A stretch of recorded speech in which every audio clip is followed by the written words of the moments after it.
let's not waste time. Let's start straight away. Our first question comes from Amma. Amma, thank you so much for this question. It's asking us to find dy dx. But what I found interesting is the way in which this question was given to us. Usually, we get the y by itself. Now, there's an x that's with the y. That's the first thing. The second thing is that there's a bracket. There's two brackets there that we will need to get rid of before we can apply the rules of differentiation. Now, matrix, just to remind you, the rule says the following. If f of x is equal to ax to the n, or in this case, let's change it so that it looks exactly like what the question is telling us, the y. Then we can say that dy dx is equal to the n comes down, multiplies with the existing coefficient, the old power reduces by 1. So there's the derivative with respect to x. But before we can apply that derivative rule, we need to have everything with x's that has powers over them. So in other words, no brackets, no x's in denominators. All those x's must go to the top. But the most important thing that we're going to start with is getting rid of this x that's in the front here. So let's prepare it so that it looks like this. Then we can apply the rule for the derivative. Firstly, if I look at these two things over here, you can recognize this as a minus b multiplied by a plus b. So yes, the difference of two squares. Now, for those of you that might be doing AP mathematics and watching this, you are not going to use any advanced rules in your higher grade, or your core maths rather, your core maths paper. It's not needed.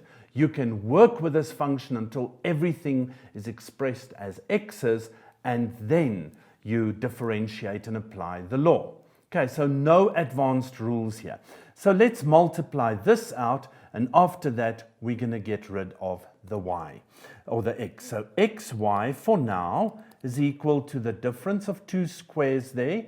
This is representative then of the product a squared minus b squared. Okay, so it's a minus b, a plus b becomes a squared minus b squared. So let's do that. X squared minus 1 over x squared times 1 over x squared is 1 over x to the power of 4.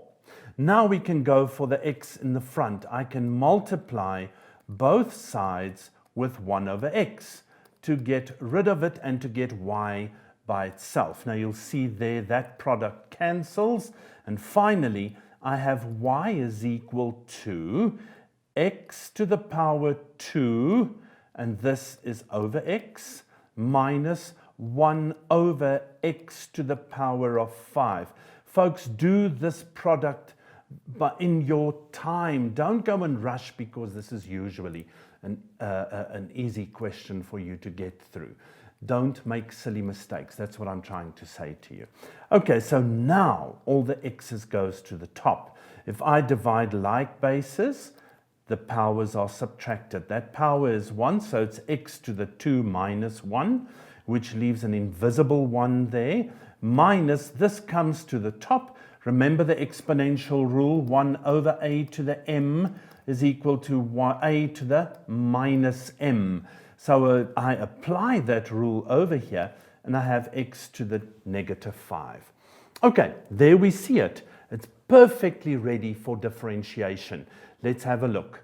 If I now go and differentiate, dy dx is equal to the derivative of x is just the constant that's in front of it, which is 1.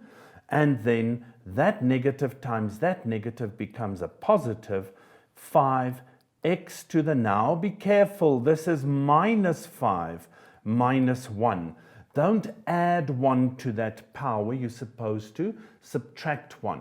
Okay, so it's not going to become minus 4, it's going to become minus 6. So if we fix this and clean it up, 1 plus 5 x to the minus 6. And folks, you can leave it as this, but if the paper says leave it with positive powers, then you have to reverse this rule again. So that would then make this answer 1 plus 5 over x to the power of 6. And there's your first derivative. Now, what was involved here? We had to get the y by itself. We had to get all the x's in the top, excuse me, with positive power or with powers over them, no x's in denominators. And once that was done, we could differentiate.